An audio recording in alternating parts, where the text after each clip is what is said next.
What if the smartphone market isn't just shifting, but quietly redefining who's truly winning? We just saw the latest numbers, and while the overall picture shows a slight dip, the real story reveals a surprising comeback for one major player and a fascinating paradox for another. Global smartphone shipments slipped a bit in the second quarter of 2025, landing at around 288.9 million units. That is down from nearly 297 million in the first quarter. But beneath that headline, Samsung just pulled off an impressive turnaround, emerging as the top manufacturer. They shipped a solid 57.5 million smartphones, marking a robust 7% increase over the same period last year. Interestingly, this surge wasn't primarily thanks to their flagship Galaxy S25 series. Instead, it was their refreshed, more accessible Galaxy A series, which hit the market in early March, that truly drove the growth. Think of it like a new, very popular mid-range car model suddenly flying off the lot. This quarter represented a pivotal moment for Samsung. It was the first time since late 2021 that they posted the strongest growth among the top 5 smartphone makers. According to analysts, Samsung has smartly refocused its strategy on what they call smart volume. This means they are aggressively scaling their mass-market Galaxy A series for profitability, while simultaneously nurturing the continued growth of their premium models. It's a clever balancing act, capturing a wider audience while still catering to high-end buyers. We also saw Samsung, much like Apple, get a bit of a boost from retailers pre-stocking inventory in the US due to concerns over potential tariffs. Now let's talk about Apple. They secured the second spot in shipments, moving 44.8 million iPhones. However, their shipments dipped 2% compared to last year.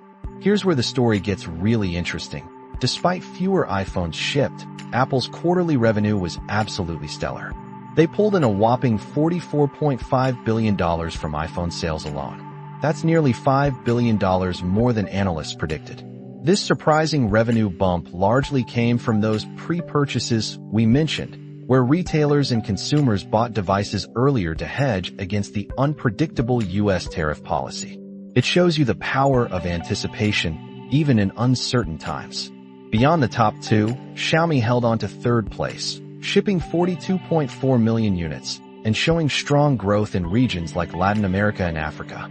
Vivo snagged fourth, growing 2% with 26.4 million units, particularly strong in India. And at number 5, we find Transsion, a less familiar name here, with brands like Infinix and Techno. They shipped 24.6 million units, though they saw a slight 3% dip. But keep your eyes on the rising stars. Nothing, the relatively new player, isn't yet big enough to crack the top rankings, but their growth is simply astounding. They grew 177% year over year and shipped over 1 million devices this quarter for the first time ever. Their success, analysts note, comes largely from smart investments in India. It is a real David and Goliath story unfolding right before us. As we look ahead, the rest of the smartphone year seems pretty conservative overall.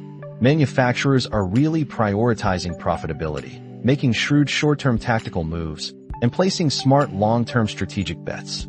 The third quarter promises to be a whirlwind of new releases.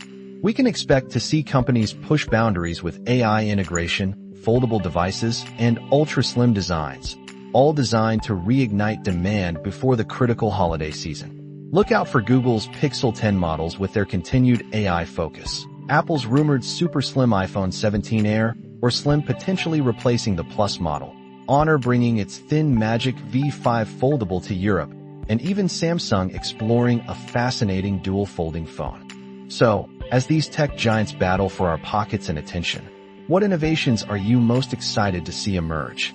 Share your thoughts with us, and make sure you subscribe so you don't miss our next deep dive into the future of tech.